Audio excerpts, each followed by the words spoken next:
quantity surveying. We have completed our steel estimation for different shapes of slabs. Now we are moving forward for the calculation of steel for beams. First of all, today we have a simply supported beam resting over two 300 millimeter supports. इसमें ये हमें cross section given है 300 millimetre by 400 millimetre का, ठीक है। और reinforcement की detail यहाँ पर हमें गिवन है। डिफरेंट टाइप्स के बीम्स होते हैं, ठीक है, वो भी हम डिस्कस करेंगे इंशाल्लाह लेटर ऑन। हमारे पास बॉटम पे ये 2 नंबर ऑफ स्टील बार्स आपको नज़र आ रही हैं। इनकी डिस्क्रिप्शन है 25 मिलीमीटर डाया 2 नंबर्स। उसके बाद हमारे पास टॉप पे 2 एंकर बार्स प्रोवाइड की गई हैं, एक हमारे पास ये है और दूसरी ये है, ठीक है। 18 millimetre dia 2 numbers anchor bars, right. इसके बाद 16 millimetre dia 2 numbers bent up bar हैं, 45 डिग्री पे बेंड की गई हैं ये वाली 2 स्टील बार्स, ठीक है। ये आपको सॉलिड डॉट्स में नज़र आ रही है, ठीक है। इसके बाद आप देख सकते हैं कि ये वर्टिकल लाइंस जो इस लॉन्ग सेक्शन में आपको नज़र आ रही हैं, ये बेसिकली ये स्टिरअप है, ठीक है, रेक्टेंगुलर शेप की 10 millimetre dia stirrups at the rate of 190 millimetre centre to centre, ठीक है। तो इसके लिए हम स्टील का वेट फाइंड करने जा रहे हैं। सबसे पहले हमने हर एक डिस्क्रिप्शन के लिए 3 चीज़ें फाइंड करनी होती हैं: cut length of bar, number of bars and unit weight, ठीक है। तो यूनिट वेट के लिए हमारे पास फार्मूला है, अगर मिलीमीटर में डाया गिवन हो dia square over 162.162 kilogram per metre, ये आंसर देगा हमें, ठीक है। तो कट लेंथ और नंबर ऑफ बार हम फाइंड करते हैं। तो cut length of 25 millimetre dia main bar यहाँ से हम फाइंड करेंगे। आप देखें साइड्स पे ना हुक प्रोवाइड की गई है, ये माइल्ड स्टील की कंडीशन में होता है। आपने देखा होगा अक्सर जगहों पे यहाँ पर जो एल शेप का बेंड प्रोवाइड किया जाता है वो टॉर स्टील की कंडीशन में होता है। ये भी स्टील की डिफरेंट टाइप्स हैं with respect to properties of material. Carbon steel है, मीडियम कार्बन स्टील है, हाई कार्बन स्टील है, माइल्ड स्टील है, टॉर स्टील है, ठीक है। तो ये एक अलग टॉपिक है। इसके लिए हमारे पास जो स्टील की लेंथ बनेगी ये होगा टोटल स्पैन, इसमें से आप 2 साइड कवर माइनस करेंगे और 2 हुक्स ऐड कर देंगे। Total span -2 concrete cover plus 2 hooks, हमारे पास टोटल स्पैन बनता है ये क्लियर स्पैन 3000 मिलीमीटर प्लस 300 और 300, ये 600 हो गया।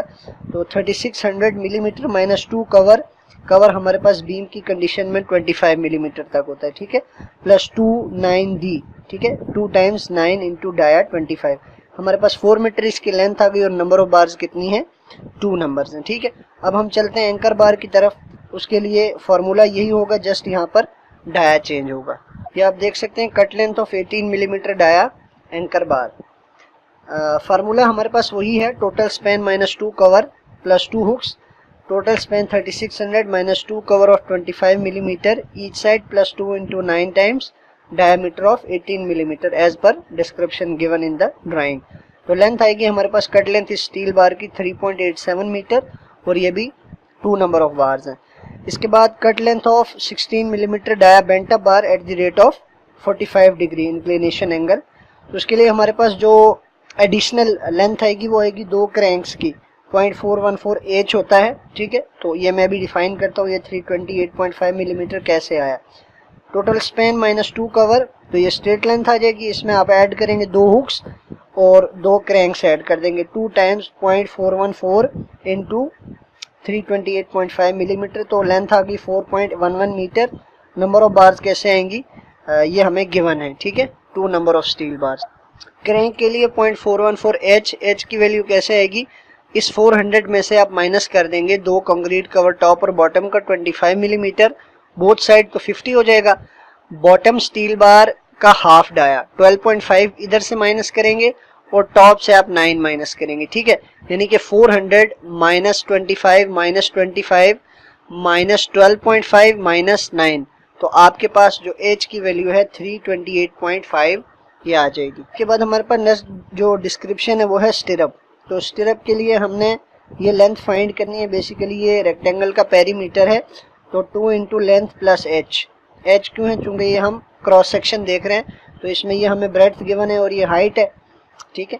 तो ये हमारे पास लेंथ प्लस एच है 2 टाइम्स, तो ये आ जाएगा पेरीमीटर। इसमें आप जो है 10d ऐड कर देंगे, ये जो हमें हुक गिवन है, ठीक है। तो यहाँ पे हमारे पास स्मॉल एल और एच की वैल्यू कैसे आएगी, इस टोटल डायमेंशन से आप 2 कवर माइनस करेंगे और हाफ डाया इधर से और हाफ डाया यानी एक डाया माइनस करेंगे। 300 माइनस 50 ये 250 हो गया, माइनस 10 240 मिलीमीटर। इसी तरह ये 400 माइनस 50 माइनस 10 ये टोटल 400 माइनस 25 माइनस 10 मिलीमीटर, ठीक है। तो इस तरह ये हमारे पास फार्मूले के लिए वैल्यू आ गई है। अब हम इसको इस फार्मूला में पुट करेंगे तो हमारे पास टोटल लेंथ आ जाएगी। ओके, तो ये हमारे पास cut length of 10 millimetre dia stirrup है। 2 into length plus H 240 plus 340 into 2 plus 100 10 times 10 100 1.26 metre एक स्टिरअप की स्ट्रेट लेंथ है, ठीक है।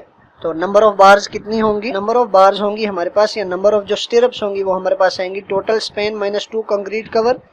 इस रीजन में हम स्टिरअप्स प्रोवाइड करेंगे डिवाइड बाय स्पेसिंग। और मोस्टली जो है वो ये होता है कि एंड जो कॉर्नर्स होते हैं बीम के उसमें जो स्पेसिंग होती है ये कम होती है और सेंटर के करीब आके स्पेसिंग ज़्यादा होती है। तो कन्वीनियंस के लिए हमने spacing through out the length of beam same रखी है। तो इस तरह 3600 डिवाइडेड बाय 190, इसमें से आप अगर 2 कंक्रीट कवर माइनस भी कर देंगे तो मामूली सा फर्क पड़ेगा, उसको मैंने कैलकुलेशन में माइनस नहीं किया। Plus 1 20 number of stirrups. Bar bending schedule की तरफ आते हैं। सबसे पहले डायमीटर के मुताबिक डिफरेंट यूनिट वेट्स हमने फाइंड किए हैं। डी स्क्वायर ओवर 162.162 ये मेन बार्स का डाया है। इसके बाद ये एंकर बार्स हैं, रिवर्सल ऑफ स्ट्रेसेस को कंट्रोल करने के लिए प्रोवाइड की जाती हैं, ठीक है। और उसके अलावा स्टिरअप को अपनी पोजीशन पे होल्ड करने में भी ये हेल्प करती हैं। 16 मिलीमीटर डाया की बेंटअप है, ये भी 45 डिग्री के शेयर को कंट्रोल करती है। 10 मिलीमीटर डाया की ये शेयर स्टिरअप्स हैं, ठीक है। और ये डाया के मुताबिक इसका यूनिट वेट गिवन है। तो सबसे पहले 25 मिलीमीटर डाया की मैन बार है, ये स्ट्रेट है, 4 मीटर लेंथ है और 2 नंबर ऑफ बार्स हैं। 8 metre total length 3.85 kilogram per metre unit weight से मल्टीप्लाई करने से 30.8 किलोग्राम इसका वेट आ गया, ठीक है। नंबर 2 पे 18 मिलीमीटर डाया एंकर बार्स हैं, ये भी स्ट्रेट है, 3.87 मीटर इसकी लेंथ है, अभी हमने फाइंड किया। 2 नंबर ऑफ स्टील बार्स हैं तो 7.74 मीटर टोटल लेंथ आ गई। इसके अलावा जो इसका यूनिट वेट है हमारे पास ये 2 किलोग्राम पर मीटर, तो 15.48 किलोग्राम वेट आ गया। 16 मिलीमीटर डाया बेंटअप नंबर 3 पे हमारे पास है, ये बेंटअप हमारे पास कुछ इस तरह से है, ठीक है। 4.11 हमारे पास इसकी लेंथ आ गई टोटल। 2 नंबर ऑफ बार्स हैं तो डेफिनेटली 8.22 मीटर लेंथ आ जाएगी। 1.578 किलोग्राम पर मीटर इसका यूनिट वेट है और टोटल वेट आ जाएगा इन दोनों को मल्टीप्लाई करने से 12.79 किलोग्राम्स। ओके, नंबर 4 पे हमारे पास 10 millimetre dia stirrup, rectangular shape की हमारे पास स्टिरअप है, ठीक है। 1.26 मीटर एक स्टिरअप की लेंथ है और 20 नंबर ऑफ स्टिरअप्स हमारे पास इस बीम में मौजूद है। तो इस तरह 25.2 मीटर टोटल लेंथ आ जाएगी और यूनिट वेट 0.616 से मल्टीप्लाई करने से आपके पास 15.53 किलोग्राम वेट आ जाएगा सारी स्टिरअप्स का। तो इन तमाम वेट्स को ऐड करने के बाद 74.78 किलोग्राम स्टील हमें रिक्वायर्ड होगा बीम के लिए। इसको हमने राउंड ऑफ कर लिया 75 किलोग्राम पे, ठीक है। Thank you so much.